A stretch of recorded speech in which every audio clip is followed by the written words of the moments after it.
Grover Norquist with us. Sorry about that. Grover, Diana was late, wanted to get her in. Um, let's go to Grover Norquist, my tax expert of all time, head of ATS. Grover, again, thank you for your patience. Have Yeah. you ever seen the breathtaking taxes that the Virginia General Assembly has put through in what is it, 2.5 weeks? I mean, I've never. They're taxing everything you can think of. Pet grooming. You get an Amazon DoorDash delivery. I mean, the drivers. I mean, they're taxing everything. They're taxing a great view in the Shenandoah Valley in order to raise money. Now they have this iGaming thing. That's a scam. Have you ever seen anything like this, Grover, in your life?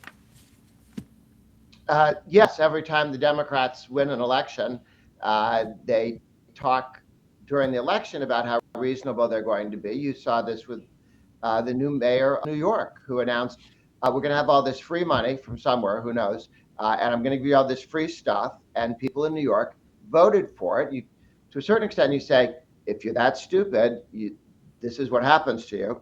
And in New York, people voted for him. And then it turns out he's going to raise their property taxes and other taxes because he can't talk the governor into stealing money from everybody in the state to give to New York City. Again, not that they haven't done it in the past.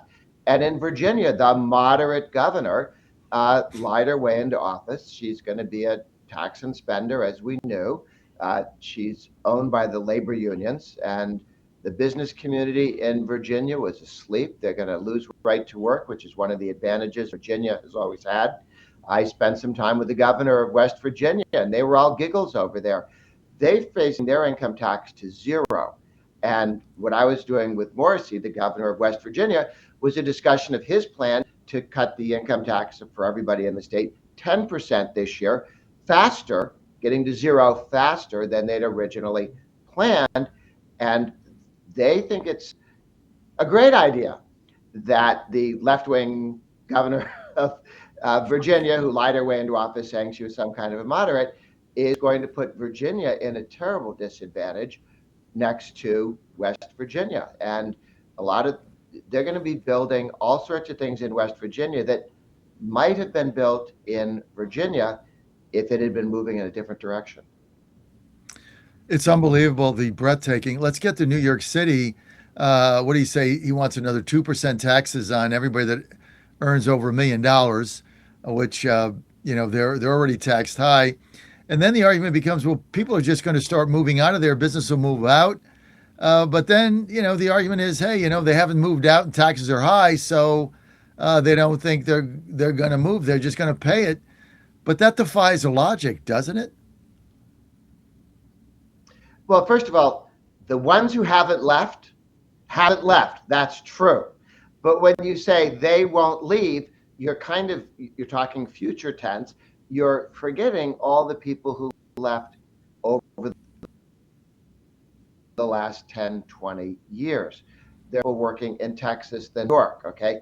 That didn't happen last week. That didn't happen in the future. That happened over the past. And Texas has been deliberately setting up all the laws to make it safe for somebody to bring financial services, bond trading, and everything to their state. They passed a constitutional amendment saying we'll never have a transfer tax when you transfer money from one bank to another or zing money around the world. New York passed one of those, and then they, as I understand it, they didn't repeal it, not enforcing it. So any minute they could wake up in the morning and that could become real, and all of a sudden, no bank or investment company could operate out of New York competitively. So the folks in Texas and other states will be following too, are putting into their constitution, we'll never do to you, we'll never have an income tax in Texas, we'll never have a capital gains tax in Texas. For anybody who thinks that's different, we'll never have a death tax in Texas, we'll never have a transfer tax in Texas. And they're setting up a situation so they can take all the jobs out of Delaware that were set up because Delaware used to have this honest legal system where companies felt comfortable being incorporated there because they wouldn't be cheated. And then all of a sudden, the Biden corruption took over, and they said, "Well, we don't like Elon Musk, So we say that the contract he has with his board of directors, we don't like it. Well, that's not the rule of law. that's something else. The king doesn't like you. Um, and so all of a sudden, thousands of major companies, a third of Delaware's budget, the state budget, comes from taxes and fees on having all these businesses do their legal work and their incorporation in Delaware. Well, that is a popped balloon. I don't know how long it'll take for how many people to move, but you can get more honest judges in Texas now than in Delaware. I mean, the flight is going to be stunning. You know, it's going to be that. Remember Yeah. when Ross Perot, what was it in '92, said you're going to have this sucking sound with NAFTA, which is of course what we had. You're going to have the same sucking sound coming out of there. But I mean, if you look at what Madami's doing, I mean, I'll give him this much. Whatever he does, he goes big, right? I mean, he doesn't even hide anything. He was giving all this free stuff, and now he's saying that the city is facing the biggest financial crisis they've had since the Great Depression, and he's trying to raise money, so he's going to tax everybody. Meantime, he's got free grocery stores, and he's competing next door with a guy that owns a bodega, working 18 hours a day. That's you're going to go to banana business. I mean, it's just insane. All right, let's get to some good news. Washington D.C., where I live, greatest, Yeah. most There beautiful, there safest is a city movement. in America. We have a Go ahead. situation now where there are 8 states that have no personal income tax. There are 16 states that have a single rate tax, which means everybody's treated the same. Everybody pays 2% or 3%. It's a fixed rate. There are 12 states that have made the commitment to move to zero. North Carolina is one of them. South Carolina is one of them. West Virginia has passed a law that will automatically take them to zero. So has Kentucky. So has Mississippi. So has Oklahoma. So those states that go, well, I'm not raising taxes. Well, you're falling behind if you're not reducing taxes. So in Washington, D.C., the Mhm. council here, where I live, voted not to align the city tax code with the federal tax code, and people couldn't take advantage of one big beautiful bill, no tax on tips, etc., for local district taxes. Well, Congress stepped in, and both the House and Senate overruled that and aligned it, so we get a tax break here, which has only happened one other time where they overruled the city council, which is now whining that they have this, $2 billion deficit as a result of it. I mean, I know you've talked to Jim Comer. I'm a candidate for Ward 2 chairman here, as you know. When are we just going to get rid of home rule and end this thing? Especially when you look at what's happening in the Potomac. Well, I do think that every time the city drifts further and further away, the city government drifts further and further away from what the people in the city want, it's a little hard to argue you have home rule. The unions run the city. The teachers union run the city. I've talked to the people in government, uh, school boards, and so on, because I was concerned about my own daughter's education, and I was told we've given up on the public system. We're just trying to save the charter schools being destroyed. Okay, and now charter schools, but they've literally given up on the public school system because the teachers union runs it and they run it into the ground, and they cost more and more, and they don't educate kids. It's a huge, huge challenge. We have seen when the Republicans gave 4,000 kids in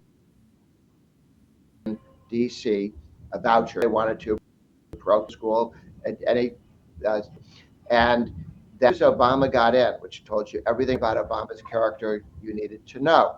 He was owned by the teachers union. He couldn't give a fig about the kids, or even or particularly minority kids in DC. Didn't care, didn't care, didn't care. He went to wipe out those 4,000 kids' future, and it was a Republican Congress that overrode the president and said, no, this is what we're doing. And I think every time we have a conflict where parents see the Republican House and Senate stand for school choice for their kids getting an education, and the poor excuse for politicians that they have in the state that are owned by the unions and don't care about parents or children. Every time that conflict comes into being, and on taxes, there's an argument that either they get their act together in DC, which is not impossible, but it would be a change, or we it goes back under Congress's control because they have this has not worked. They have not served the people of DC well as they organize home rule. Well, listen, I live here. We can't get rid of the snow. It's still piled up. We stopped plowing it. We can't get rid of the rats. They're gonna come back as soon as the spring thaw comes. So you got a lot of issues here. But you've also got this sewage spill in the Potomac. I mean, this thing is bad, Grover, and there seems to be no solution. You got Maryland Governor Wes Moore blaming President Trump. President Trump says, "Well, I'll step in, but you guys got to talk to me in a nicer way." And so we got that going forth. What is the deal with this thing? I mean, it's really bad. Yeah, I have to say I'm not on top of what happened, why it is leaking, who owns it. I know everybody looks and says it's somebody else. Uh, that's a challenge, and no, the various parts of government are not working well together. No, that's why we just got to get rid of home rule and end this thing because you got 13 council members, all of them, as far left as you can possibly be. And so hopefully we're going to do that. Okay, final thing. Look, the Trump economy is booming. I mean, you look at some of these stats. Jobs are up. Income is up. Wages now outpacing inflation. Prices are stable. The number of just 650,000 jobs created under President Trump in 12 months, 99% of them Native Americans. At the same time, we've had a historic reduction in public sector jobs, saving over $29 billion annually, just the first piece of it. So public sector jobs are down, U.S. jobs are up, wages outpacing inflation. I mean, the economy is set for just an incredible 2026, 5% GDP. What are your thoughts? Well, we did have over 6% growth in average wages when the first Trump tax cut took effect.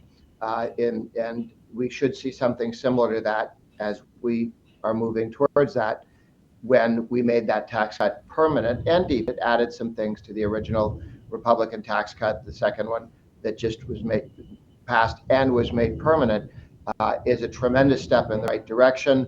We know from history that when you reduce marginal tax rates, you get more growth. We need to focus more on reducing marginal tax rates. We got a small marginal tax rate reduction in the tax bill, but there's more done. When Reagan cut them by 25%, the first year of the tax cut, we had 4 million jobs with an economy, with a workforce 2/3 the size of the one we have now. So you want to really get the economy going, reduce marginal tax rates. I do hope the president will do something that he tried to do last time, but got slow walked by Treasury. This year, Treasury's on his team. And that is to end the taxation of inflation when you do capital gains. When you see your house, you don't pay capital gains on how much it's gone up in price. Take out the inflation. Only pay capital gains on the real gain. When you have stocks that increase in value, when you have a small business that you grow, if anything that you own that's property that has a capital gains tax on it, it would cut the capital gains tax by more than half in most situations, and maybe more if you've held your house for a long time, or your stocks for a very long time, or your small business that you built for a great period of time, or a farm. All of these things very, very important, and I think that this idea that the president has endorsed in the past, and I know the Treasury Secretary is a fan of, and now Ted Cruz legislation, but that one can be done by a ruling, by a rule make in Treasury. It doesn't take a vote of Congress. It simply says the cost basis for capital gains is what you paid for it plus inflation. And to your point, people grumpy, even though some of these numbers are looking much better because we're still paying Biden's inflation. Stopping the bleeding didn't mean that everything we buy isn't 21% more expensive than it was before Biden walked in the door. We pay that every day. We should grumpy.